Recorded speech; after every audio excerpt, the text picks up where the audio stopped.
Hello and welcome to Strat News Global. I'm Surya Gangadharan, and welcome to the special bulletin, if you want to call it that. This is taking place shortly after the India-China talks in Moscow that concluded late last night, and we're here to examine exactly what that agreement was about. On the face of it, it appears to be getting things back to normal on the border, but we'll learn more from my two guests here.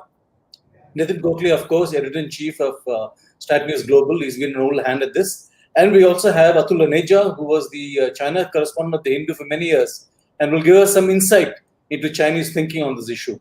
So first off, Nitin, what is your reading of the joint statement and the fact that the Chinese have come out with, the Chinese embassy in Delhi came out with another set of,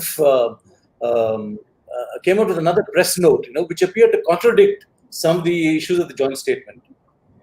Well, I'm not surprised, and I'm sure neither are you or Atul, who have been watching China for some time, because this is the Chinese playbook that you agree to something in formal talks, but before and after the talks, you have contradictory and, in fact, inflammatory statements coming out, attributing some of the points that may or may not have been talked about at all by the Indian interlocutors. And in this case, one of the important points here is they're talking about External Affairs Minister Jaishankar having agreed to de-link the boundary question from the larger relationship with China, which doesn't reflect in the joint statement at all. We, of course, await if there is a separate statement coming from India or not. But yesterday, just before the talks began, there was a Xinhua commentary which came out. I mean, most people in India follow Global Times, but actually the serious commentary comes from Xinhua, which is more official and more plugged into the system.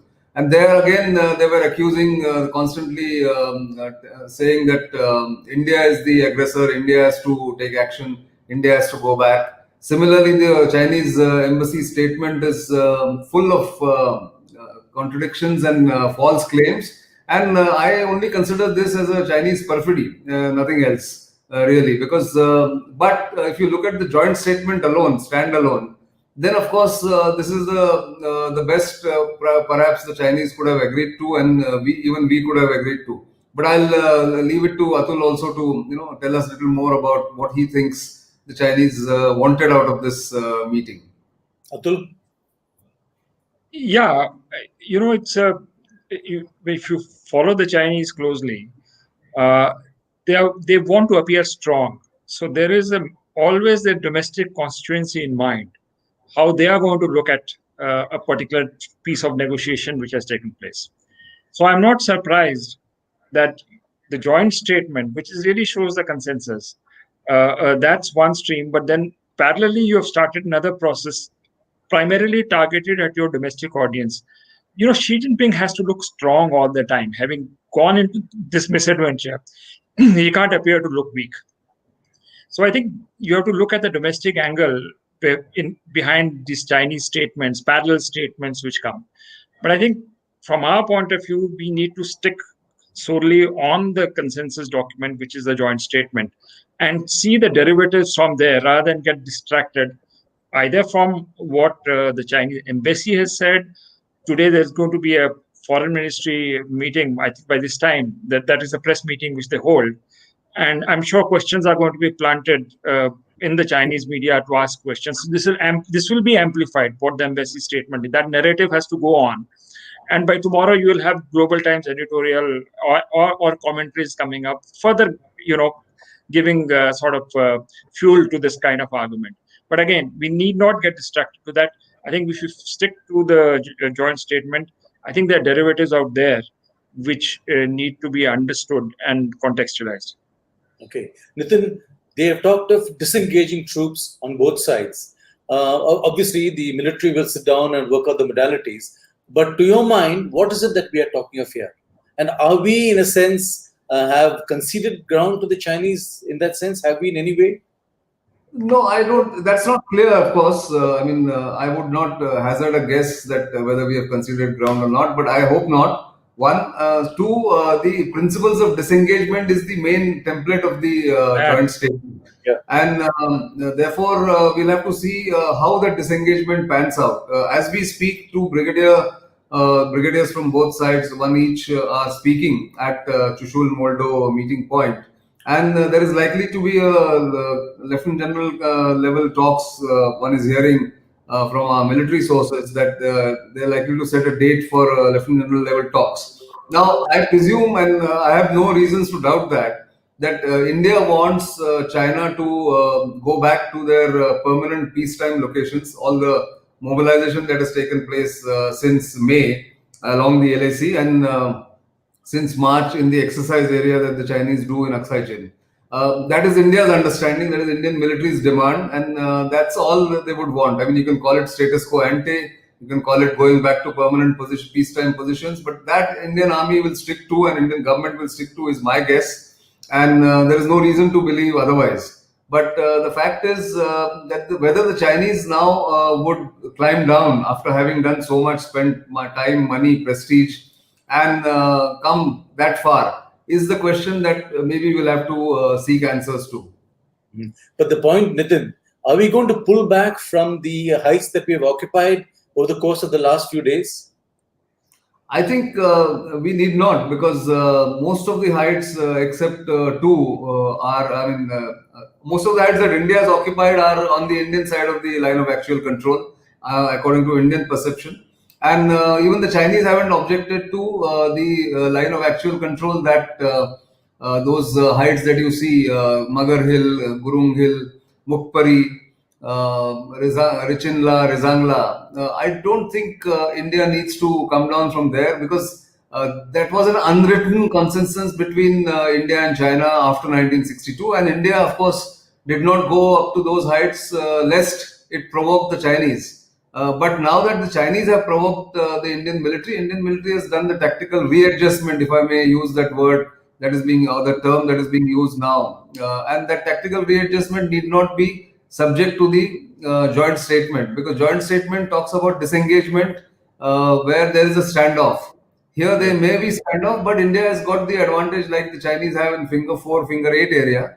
India has seized the advantage here. So I don't think India wants to come down from there, but you never know what happens in the negotiations. But under public pressure, I don't think this will be allowed to happen. Atul, do you think the Chinese have perhaps scored a point in keeping the word to just disengagement, not getting into all the little details which could embarrass them?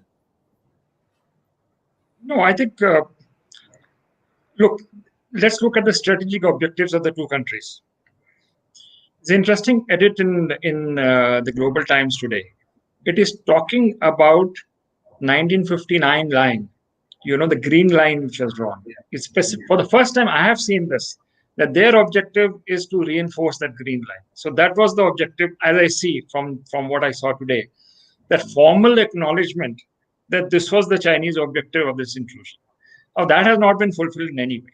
It's not going to be, especially after the tactical readjustments which we have taken place, especially after what happened on the night of 29th and 30th of last month. So there's no way they're going to achieve that objective. Our objective has not been fulfilled either, because our objective is status quo ante, or they go back to their peacetime locations. So we are not really, neither side has really achieved any of this. So this is, I think, going to continue. This, I don't see a via media coming out of it right now. That's where the talks now at the commanders level, at the corps commanders level especially, and then downstream, is going to be crucially important, because we'll exactly know what the Chinese have in mind. I also thought one interesting point somewhere that the Chinese are willing to disengage from the depth areas. They're okay to thin down, where areas where they've accumulated their forces in depth, but are not willing to climb down on the LAC. So this is interesting, because if you disengage from the depth, it doesn't create a domestic problem for you, while it sort of cools down tensions. But the moment you come down from the heights which you have occupied, that's the Chinese intrusion, the areas where they have come, and they have to go back, that becomes an embarrassment domestically. So I think that there is a need, the Chinese are looking for some face-saving formula at some point in time. I don't think their will has broken, that this is the time it is. But at some point in time, the very fact they're willing to pull back from depth areas while maintaining the front line as it is indicative of some internal discussions which are taking place within the PLA and in fact even higher in the CMC, etc. So that's something we should keep a watch on. I have one small go ahead, Nitin. Go ahead. I thought we should not lose sight of the big picture and the context which has been shaped in the last few days. I think it's very important that yesterday it was not the Rafael ceremony, which to me was the sole sort of optic. It was exceptionally important, of course, there's the formal induction. But the presence of the French defense minister, now France is a nuclear weapon power, it's a member of the P5 countries, which is openly siding with you. And France is one country which is already part of the Indo-Pacific strategy. So you see, this would have gone, Chinese obviously would have taken note of it, as would have been the rest of the world. And you see the Europe pivot towards the Indo-Pacific, which is also interesting because German foreign minister, I think this news went under the radar, on 2nd of September, has publicly announced their interest or inclinations towards the Indo-Pacific strategy.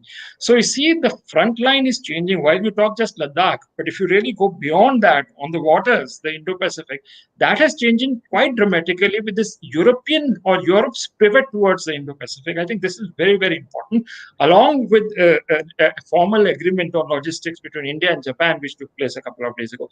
So I think if you look at the full picture, I really think the Chinese are on the defensive here. And, following what happened by the Special Frontier Forces, coupled with the Indo-Pacific track, I think we are sitting pretty okay right now. And frankly, I think the Chinese are the ones who should be worrying more than what we should be. You want to make a point? Yes, in fact, that's the point that what Atul has said. Just to amplify that, I think the Chinese have overreached themselves and have opened too many fronts at one go. Because even Wang Yi's European tour didn't go as well as they had expected or they wanted to.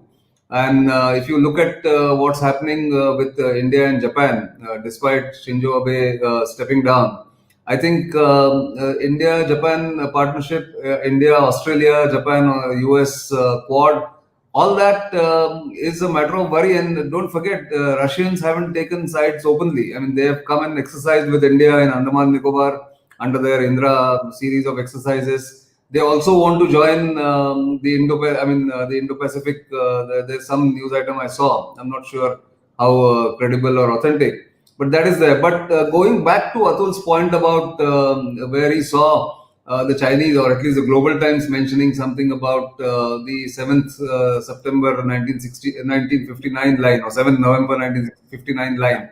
We had done a program, Surya, you will remember, about the 1963 white paper, where we had talked about how the Chinese had progressively moved from the 1959 line to what they did on October. This is the map that's coming up. In fact, if you see the way the yellow line was the 1959 line, then in 3 months of 62, between July and September, they moved to the red line. And by October 20th, when they launched the offensive, the green line was up to the point which they came.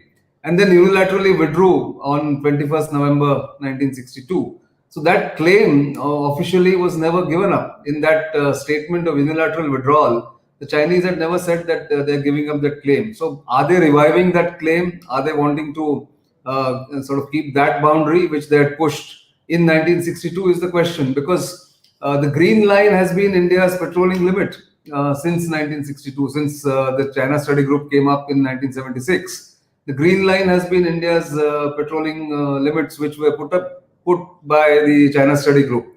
Now, that is something India has to be wary of. So that will also mean, like the question that you asked, whether India needs to come down from those heights, because those heights were a no-no.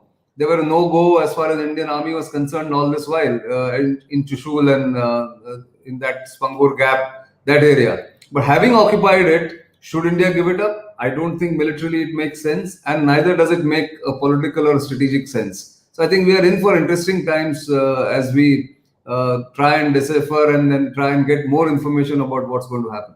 Surya? So in that sense, the kind of standoff is going to continue, because by the time they work out all these things, we'll be well into winter.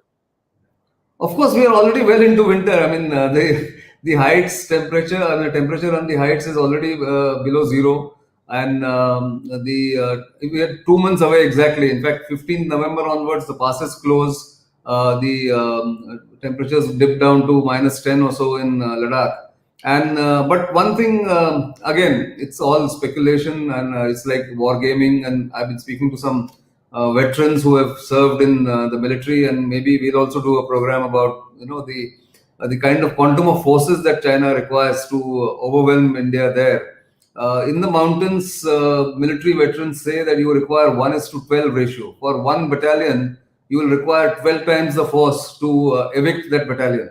And the attacker, if in this case China, will face attrition rates of about 15 to 20%. So if 12,000 troops of the Chinese try and evict 1,000 Indian troops from somewhere, they will face an attrition rate of more than 2,000, 3,000 people dead. Does China want to pay that price? Well, India doesn't want to pay the price either, but does China want that kind of a draw is the question. And remember, the Chinese forces that are ranged against India in Ladakh right now are predominantly mechanized forces. They do not have predominantly infantry forces there. And the mountains require infantry forces. So there are several other factors to take into consideration. But maybe this standoff is not going to end through the winter. India is already planning to stay through the winter. Let's see if the Chinese will stay, because this is going to be their first time experience to stay at those heights in the winter. Atul, I want to come to that note the Chinese embassy in Delhi issued. It kind of contradicts what the joint statement, some elements of the joint statement. How do you account for this? I mean, is it normal? I mean, it's a breach of diplomatic protocol, isn't it? Yes, but this is Chinese. So, I really don't go into whether it is according to protocol or not, because I've seen the Chinese. I'm not surprised at all by what's happened. So let me put it that way. I think the attempt to delink the border with the rest of the relationship, I think that needs to be focused upon, because what my understanding is that since June 15th, Galwan Valley incident is exactly the opposite. That the border settlement or peace and tranquility on the borders is central to the normalization of the rest of the relationship. This era of compartmentalizing border from economic engagement, the delinking the two, I think that's gone. And my understanding is that in yesterday's dialogue, this was reinforced by our External Affairs Minister, that you can't delink the two. It's not business as usual, as long as the current situation stays there, until the time we come to a common understanding on disengagement. So I think this is something which riles the Chinese very much, because their economic investment in India has been so heavy. That's why they've been so badly hit by the apps which no longer are in use in India, banning of these apps. So I think they are worried about their business relationship. That also comes into this Chinese Chinese embassy statement which you're talking about. I think that's something which we need to take into account. I also thought that our statement, probably, I'm not sure whether statement or something else, it is a reference to 1976 in that, which was a year when we had the embassy to embassy relationship, when we revived diplomatic relationship with China. I think that's the reference point. We are telling the Chinese that, look, from 76 onwards, we had good relations with you so long as whenever the borders were quiet. But then it is just reinforcing the same point, that whenever there's a problem on the borders, then you're now going to have a problem on other dimensions of the relationship as well. Nitin, where are we going from now? I mean, the talks are over. You have a joint statement. There's going to be military level talks. But in a sense, it doesn't really resolve anything, isn't it? We are back to square one. It doesn't resolve anything, and in fact, if at all, it's only going to increase deployment and tactical arrangements or readjustments of troops As you are aware, we had said this 2 days ago that at finger 3 and 4, the Indians have now deployed forces who are sitting above the Chinese positions on finger 4 ridgeline. So even there, India has turned the tables in a way, and the Chinese are not really happy about it or not amused about it. And we are trigger here away from some kind of a tactical accident if it happens, because see, we can sit in the studios and talk about what the deployments are and all that, but remember, on ground they are 300-400 meters apart and armed, and the rules of engagement have also changed. Firing incidents have taken place. The threat from the Chinese to reoccupy or evict India from the position that they have taken advantage of in Chushul sector and elsewhere will remain. And if something goes wrong tactically, it will have strategic ramifications. I think the challenge right now is for the military leadership, the commanders on ground, the leadership in Northern Command and also the army, that nothing can be guaranteed right now as far as the peace and tranquility on border is concerned. The old rules have gone. The rules of engagement have changed. The soldiers are, I'm sure, on both sides itching to do something. And with tanks ranged against each other at certain places, this is going to be quite something as far as the control of the forces or control of the tempers are concerned. And that should worry us more than anything else. And therefore, the disengagement process must begin and keep the forces apart as far as possible, and maybe take them backwards on both sides of the LAC is what I think. Atul, the joint statement talks about resuming talks at the special representative level. There's a reference to enhanced confidence building measures. We've done all this, 22 rounds of SR level talks and getting nowhere. And every manner of CBM has been tried. So what are we looking at here? I think we should see the statement in its totality, because in this very statement, we are talking about restoration of status quo ante. So that a basic demand is etched out firmly in the statement. Now, is there anything we're giving in to the Chinese? Look, there is a reference to the CBM process.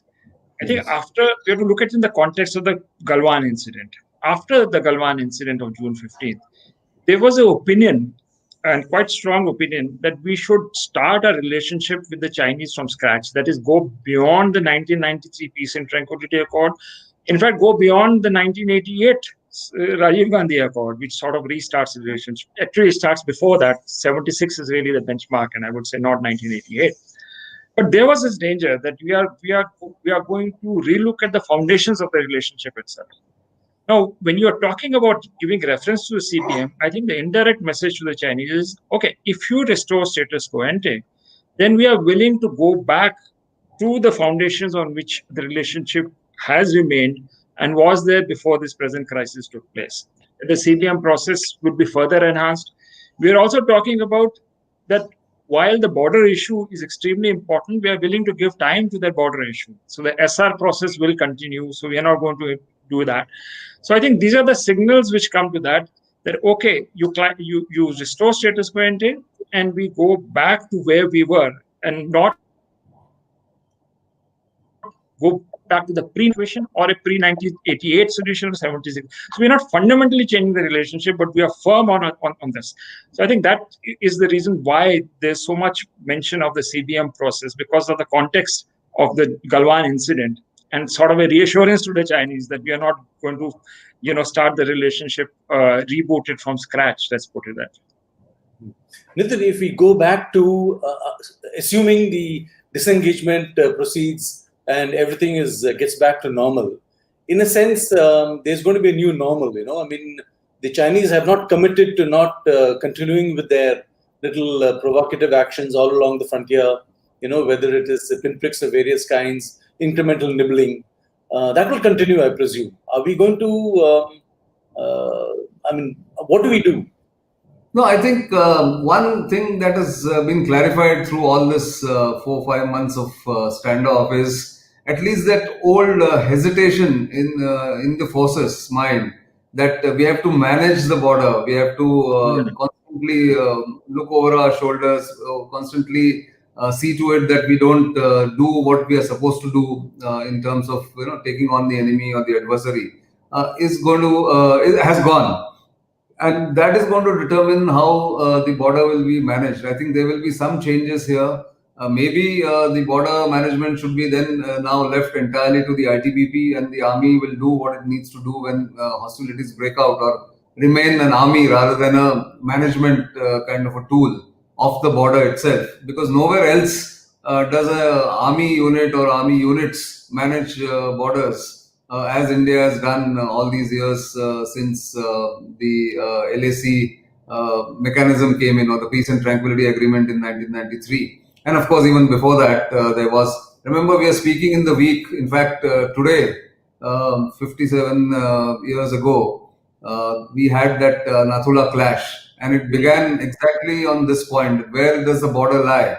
General Sagat Singh, who was a major general that time in Nathula, commanding the 17 Mountain Division in Gangtok, had insisted that we lay down the barbed wire at Nathula, and that led to the killings of soldiers on both sides. India lost 88 soldiers, China lost 388 after 2 days. So it just takes that one trigger there, but at least then the military was clear what it needed to do. In between, the military was hampered by this fact that it needed to manage the border, have these BPMs and all that. I'm not saying it will not still manage the border, but at least the rules of engagement have changed, and that is going to be some kind of a freedom in the mind of the military, that now they have conveyed this message to the Chinese that if you come too close, we are not going to trust you after what happened in Galwan. And I think that's the change that is going to come in the border posture. You think the ITBP is up to it? Well, that's another question. That's a matter of another discussion. But I mean, if it has to be sort of whipped into shape, it needs to be done. And if not ITBP, then somebody else. But ITBP is meant for that kind of a job. And maybe hand-holding for a while, and then let ITBP do that border guarding job like the border guards on the Chinese side do. What has happened right now is the PLA regular forces have come to the LAC, but otherwise it's all the border guarding regiments of the Chinese army, or under the Chinese army, who guard the Indo-Tibet border. Why not have a similar situation from our side? Because we have not given empowerment, we haven't empowered the Indo-Tibetan police force, and they have not then looked at it seriously. Maybe we had to employ the army, which is not its main role. And I may be in the minority on this, but I still firmly believe that some kind of a different arrangement will have to be done if we have to manage it in the long term. Mm-hmm. Atul, how do you see this narrative playing out in Beijing? You think this is something Xi Jinping can live with? He doesn't lose face? He's able to take it forward? No, I don't think the mindset is exactly. I mean, it doesn't go well with the narrative which the Chinese are trying to project. Any kind of climb down without any tangible gains which can be projected before his domestic audience doesn't suit him at all. And I think, going back to your earlier question, it's very important that our imagination of China changes. The reason what I'm saying is that China visibly changed after 2017 Party Congress, that is the 19th Party Congress which took place. The day Xi Jinping declared his two centenary goals, that is China's rise as an unrivaled power with two benchmarks, 2021, when you eliminate poverty, and you are an unrivaled power by 2050. I think we need to take that very seriously, because he's going to pursue those goals in future. So we have had this incident now, but if you got a country which is hell-bent on being the middle kingdom of this era, then you're going to have these incidents again. So I don't think we should let our guard down at all, because the mindset of China has changed, and it has gone back to its basic DNA, which is there from 1000 BC onwards, that you are the middle kingdom and the rest are tributary states. India does not fit into that. There is a fundamental contradiction. It has something has to give in before that is resolved. And I don't see it getting resolved anywhere. So I see a very long drawn sort of a competition with China, which will come in various spheres, and it will come in a neighborhood as well. he'll try to block us in wherever our areas of our interest in South Asia, Southeast Asia, whether it's Myanmar, Sri Lanka, or Myanmar, or Maldives. I mean, these Nepal. So this is going to happen and continue. Bhutan, I fear for Bhutan the most, that his next target he may be looking over there. So this is just a episode in a much bigger drama which is going on between two civilization states, both equally proud and which want their place in the sun. So there is a huge fundamental problem in this relationship, and I think it will come when other players will also join. And you will have the Russians on one side, which Nitin talked about, from the Vladivostok downwards. That's going to be one area. You're going to have the Americans in the Indo-Pacific coming in. You're going to have the Europeans coming in. This is big now. This is no longer a bilateral kind of equation, India and China. We are in a cusp of history now, and what is happening in Ladakh is part of that much larger process, and that is yet to unfold fully. So we should not let our guard come down to it, and continue our preparations in all dimensions, not just the military, but I would say even in the cultural sphere. There's an attempt to hijack Buddhism and create a Vatican of a Buddhist Vatican in China. Lingtan has been identified as that city. So he's going to try to rob you even of your cultural heritage. So this is multidimensional, and military being now the most prominent, but it's going to spill over in all domains. Any final point, Nitin? Yes, the final point, just again building on great thoughts by Atul, that at least this crisis has helped sort of clear the minds of the decision makers in India, that it is not Pakistan but China which is the greater threat, and the only threat perhaps, because Pakistan is an adjunct of the China challenge, or a subset of the China challenge, which I think because the scales have now fallen from the eyes of the China apologists, that's a good thing that has happened out of this crisis. If one good thing I have to point out right now immediately, because otherwise there is crisis everywhere. There's an economic crisis, there is a border crisis, and then of course the larger picture that Atul painted. So we are in for a very long haul and a very difficult road ahead as far as this region is concerned, not just India, but the entire South Asian region. So stimulating conversation. Sorry, Atul, any more insight you'd like to offer? Any last? No, I completely agree with Nitin. This is where we are. This is long drawn, and this is a marathon, and we are not even in the middle of the marathon. Yeah. Very much. I think great insight, great perspective, and let's see what rolls ahead. Thanks very much. Thanks. Thank you. Thanks, Suraj.